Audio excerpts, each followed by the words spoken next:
Hello guys, आज एक नई वीडियो बना रहे हैं क्लास 11 के कॉन्सेप्ट के ऊपर। आपके एग्जाम चल रहे हैं और ये वीडियो आपके एग्जाम के पॉइंट ऑफ व्यू से बहुत इंपॉर्टेंट है। पेपर से पहले जरूर देख के जाना। क्लियर है? तो आपको मैं मोस्ट एक्सपेक्टेड क्वेश्चंस बता रहा हूं, एमसीक्यू की फॉर्म में या जैसे भी बड़े क्वेश्चन भी जो आपके एग्जाम में आ सकते हैं। राइट, आपको एक एमसीक्यू में ये क्वेश्चन मिल सकता है कि फॉलोइंग में से कौन सी करंट एसेट होती है। तो बेसिकली वो आपसे ये पूछ रहा है कि करंट एसेट क्या होती है। चार ऑप्शन दे देगा आपको। जैसे पहला बिल्डिंग दे दिया, दूसरा लैंड दे दिया, तीसरा फर्नीचर दे दिया, चौथा बिल रिसीवेबल दे दिया।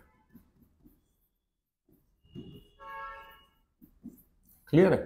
तो इसका आंसर क्या है? देखिए, ये तीनों फिक्स एसेट्स होती है।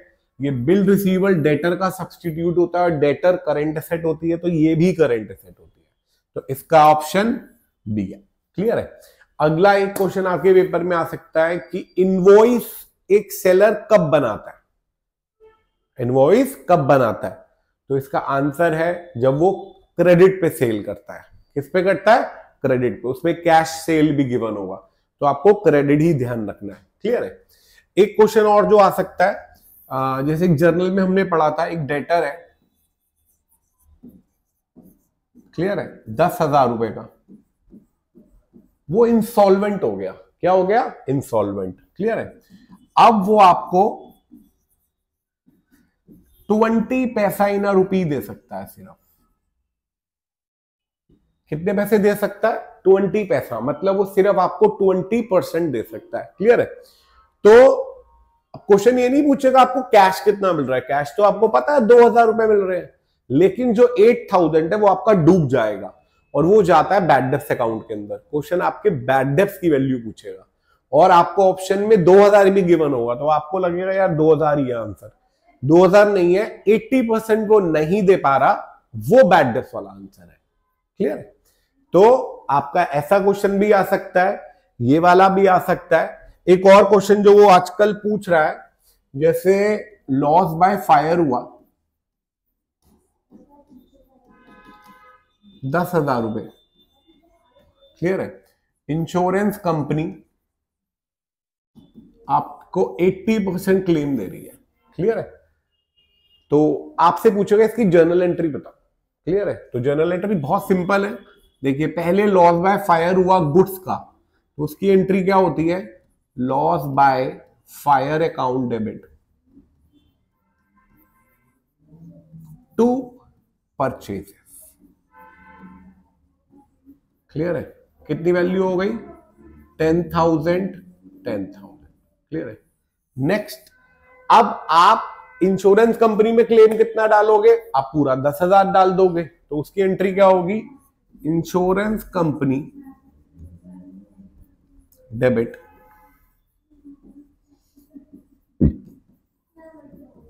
To loss by fire.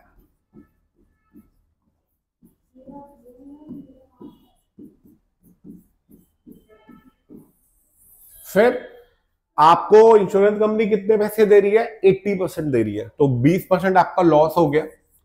तो bank account debit 8,000, profit and loss account debit 2,000 to insurance company. Clear है? साथ में कभी कभार इसका ये भी पूछ लेगा कि आप इसे फाइनल अकाउंट्स में कैसे शो करोगे, मतलब ट्रेडिंग, पीएनएल और बैलेंस शीट में। बहुत सिंपल है। तो सबसे पहले आपकी गुड्स में आग लगी 10,000 की, तो परचेज में से कितनी वैल्यू गई? 10,000 रुपए परचेज में से माइनस हो गया। Loss by fire 10,000। फिर इंश्योरेंस कंपनी आपको 8,000 दे रही है, तो नुकसान कितना हो गया?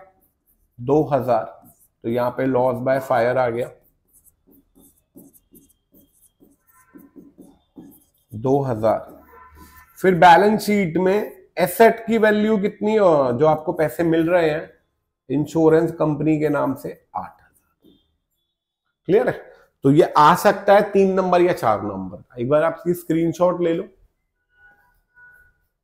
चलिए अब अगला एक जो क्वेश्चन आजकल आ रहा है, क्वेश्चन ये पूछेगा कैश बुक का बैलेंस आपको दे रखा है क्रेडिट में 10,000। तो इसका मतलब क्या है, पासबुक का बैलेंस क्या है? आपको ऑप्शन देगा डेबिट, क्रेडिट या 3-4। देखिए कैश बुक का अगर क्रेडिट बैलेंस है, क्रेडिट बैलेंस है तो मतलब ओवरड्राफ्ट बैलेंस है। क्लियर है? तो कैश बुक का क्रेडिट, पासबुक का डेबिट होता है, ये इसके अपोजिट चलता है। तो ये भी पूछ सकता है। क्लियर है? तो कैश बुक का अगर क्रेडिट है तो पासबुक का डेबिट, और अगर कैश बुक का डेबिट है तो पासबुक का क्रेडिट बैलेंस होता है। क्लियर है? ये और नेक्स्ट एक जो क्वेश्चन पूछ सकता है, डेबिट नोट आप कब इशू करते हो? डेबिट नोट आप कब इशू करते हो? Debit note basically cell return के टाइम पे इशू किया जाता है, तो ये याद रखना। क्लियर? इसी से एक लिंक चीज पूछ सकता है, डेबिट वाउचर। तो बहुत बच्चों को कंफ्यूजन होती है, ये डेबिट वाउचर और डेबिट नोट सेम होता है। देखिए डेबिट नोट जब आपने किसी को डेबिट करना होता है आप तब यूज करते हो, डेबिट वाउचर आप तब यूज करते हो जब कैश आउटफ्लो हो रहा हो। डेबिट वाउचर कब बनाया जाता है? जब कैश आउटफ्लो होता है, और क्रेडिट वाउचर कब बनाया जाता है? जब कैश इनफ्लो होता है। ऐसे ही डेबिट नोट कब बनाया जाता है? सेल रिटर्न के टाइम पे, और क्रेडिट नोट बनाया जाता है परचेज रिटर्न के टाइम पे। क्लियर है? तो ये पूछ सकता है इनडायरेक्टली 1 मार्कर की फॉर्म में। क्लियर है? एक जो क्वेश्चन और बहुत ज्यादा पूछने के चांस होते हैं वो आपका होता है, जैसे अकाउंटिंग इक्वेशन का पॉइंट है ये, sold goods for cash costing rupees 10,000 at a profit of 20% and on credit costing rupees 15,000 at a profit of 20%। Clear है? तो बच्चों को बहुत कंफ्यूजन होती है, मैं आपको क्लियर करता हूं। देखिए ये एसेट होती है, ये लायबिलिटीज, ये कैपिटल।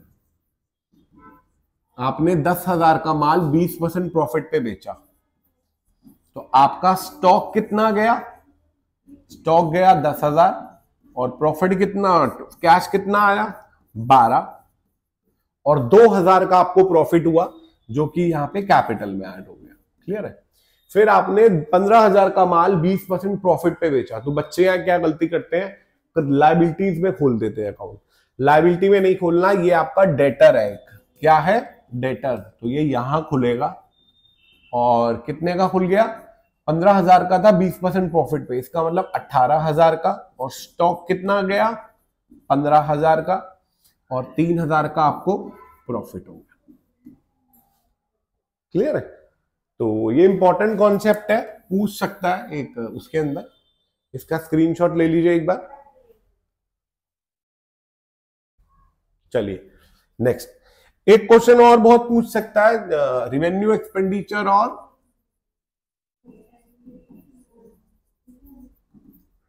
Capital expenditure.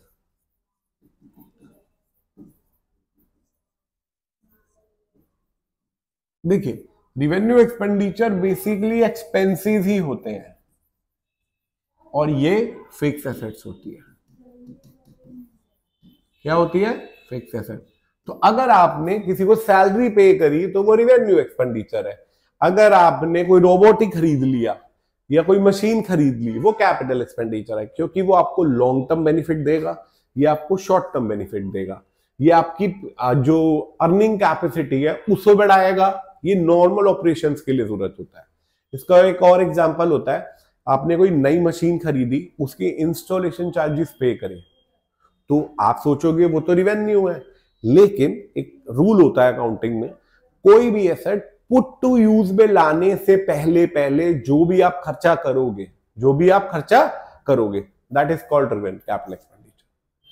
कोई भी चीज, लेकिन खरीदने के बाद अगर पे कर रहे हो तो वो नहीं होता। जैसे आपने कोई सेकेंड हैंड कार खरीदी, उसमें खराबी थी तो उसमें रिपेयरिंग करवाई, तो वो कैपिटल एक्सपेंडिचर है। 2 सालों के बाद उसमें एक और खराबी हुई, आपने फिर रिपेयरिंग करवाई, वो रेवेन्यू एक्सपेंडिचर। क्लियर है? तो ये क्वेश्चन आ सकता है, आपने व्हाइट वॉश कराया अपने घर में तो वो रेवेन्यू एक्सपेंडिचर है। आपने फैक्ट्री खरीद ली, कैपिटल एक्सपेंडिचर है। आपने अपनी बिल्डिंग के बाहर साइकिल स्कूटी खड़ी करने के लिए शेड बनवाए, तो it is a part of building, तो लॉन्ग टर्म बेनिफिट देगा, तो वो कैपिटल एक्सपेंडिचर है। क्लियर है? रिपेयरिंग कराना, ये सब रेवेन्यू एक्सपेंडिचर होता है। क्लियर? आई होप ये क्लियर हो गया होगा आपको। आजकल एक क्वेश्चन और भी आ रहा है बहुत, वो देखिए, आपको नेट सेल दे रखी है और आपको जीपी दे रखा है 25% ऑन कॉस्ट। क्वेश्चन पूछेगा कैलकुलेट जीपी, तो बहुत आसान है, मैंने पहले भी पढ़ाया था आपको। सीओजीएस का एक फॉर्मूला होता है, नेट सेल्स माइनस जीपी। देखिए ये वीडियो उन्हीं के लिए है जिन्होंने थोड़ा बहुत भी पढ़ा हुआ है, तभी उन्हें समझ में आएगा। किसी को कुछ पता ही नहीं है तो ये उसके लिए नहीं है वीडियो। क्लियर है? तो आप इसे एक्सलेट कर लो। ये आपका हो गया 10 लाख, ये आपका हो गया 25% ऑफ एक्स, तो ये एक्स इधर आ जाएगा और आप इसे सॉल्व कर लीजिए। 10 लाख इंटू 4, 8 लाख, तो प्रॉफिट कितना हो गया? 10 lakh minus 8 lakh, it comes 2 lakh. Clear है? एक बार स्क्रीनशॉट ले लीजिए इसका। क्लियर है? आगे देखिए, एक क्वेश्चन और भी आ रहा है आजकल, ऑपरेटिंग प्रॉफिट का फॉर्मूला 1 मार्कर में। Operating profit is equal to net profit minus non operating income plus non operating expenses. ये याद रखना, ये बहुत मोस्टली पेपर्स में आ रहा है। Operating profit is equal to net profit, क्योंकि नेट प्रॉफिट में सारी चीजें एडेड होती है, minus non operating income minus हो जाएगी इसमें, plus non operating expenses. Clear है? एक बार इसकी भी स्क्रीनशॉट ले लीजिए, ये आ सकता है क्वेश्चन।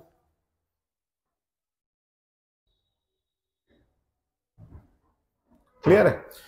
उसके बाद एक क्वेश्चन और भी आ रहा है ट्रायल बैलेंस का। ये आता है कि अगर आपका ट्रायल बैलेंस मैच नहीं कर रहा तो आप क्या करोगे, कौन सा अकाउंट ओपन करोगे? तो आंसर है सस्पेंस अकाउंट आप ओपन कर दोगे। क्या कर दोगे? Suspense account. बहुत हेल्पफुल वीडियो है ये, जिन्होंने एक बार पूरा कोर्स करा हुआ है ये देखेंगे तो बहुत सारे कॉन्सेप्ट उनके रिकॉल हो जाएंगे। क्लियर है? उसके बाद अकाउंटिंग की लिमिटेशन भी आ रही है आजकल। ये अकाउंटिंग में जैसे क्वालिटेटिव एलिमेंट्स को रिकॉर्ड नहीं करता, जनरल प्राइस लेवल को नहीं करता, विंडो ड्रेस से इफेक्टेड होता है, ये भी पढ़ रहा है, ये भी पूछा जा रहा है। क्लियर है? और एक ये भी क्वेश्चन आता है कि कैसे कोई एक्सपेंडिचर रिवेन्यू एक्सपेंडिचर और कैपिटल एक्सपेंडिचर में आप क्लासिफाई करते हो, तो कौन सा प्रिंसिपल इन्वॉल्व है? इसके अंदर गोइंग कंसर्न इन्वॉल्व है, जिससे आपका बिजनेस अनसर्टेन पीरियड के लिए चलता रहता है, हम ये अज्यूम करके चलते हैं और तभी इसे डिवाइड करते हैं। क्लियर है? एक और कॉन्सेप्ट आ रहा है, जैसे आपने कोई सेल करी, क्लियर है, पैसे आपको अगले साल मिल रहे हैं लेकिन आप उसे अभी रिकॉर्ड कर रहे हो, तो किस प्रिंसिपल के कारण? इसका आंसर है रेवेन्यू रिकॉग्नाइजेशन प्रिंसिपल। रेवेन्यू तभी रिकॉग्नाइज हो जाता है जब आप उसे अर्न कर लेते हो। क्लियर है? एक क्वेश्चन ये भी आ रहा है कि जैसे आपने कोई एसेट खरीदी लेकिन उसकी मार्केट वैल्यू उससे ज्यादा है, तो आप उसकी एसेट की वैल्यू, जो मार्केट वैल्यू है वो रिकॉर्ड करोगे या जितना आप उसे पे कर रहे हो वो रिकॉर्ड करोगे? हम वो रिकॉर्ड करेंगे जितना आपने पे करा उसके लिए, ना कि उसकी मार्केट वैल्यू। क्लियर है? आई होप ये आपको यहां तक क्लियर हो गया होगा। मैंने कुछ बेसिक ये मोस्ट प्रोबेबली आने के चांस है इन क्वेश्चंस के। एक वीडियो कल और आएगी ऐसी कॉन्सेप्ट के ऊपर जो मुझे बड़े क्वेश्चन इंपॉर्टेंट लगते हैं 3 मार्क्स 4 मार्क्स वाले, वो मैं आपको दोबारा सारा कराऊंगा इसके अंदर, राइट। आई होप ये आपको क्लियर हो गया होगा। चलिए दैट्स ऑल फॉर टुडे।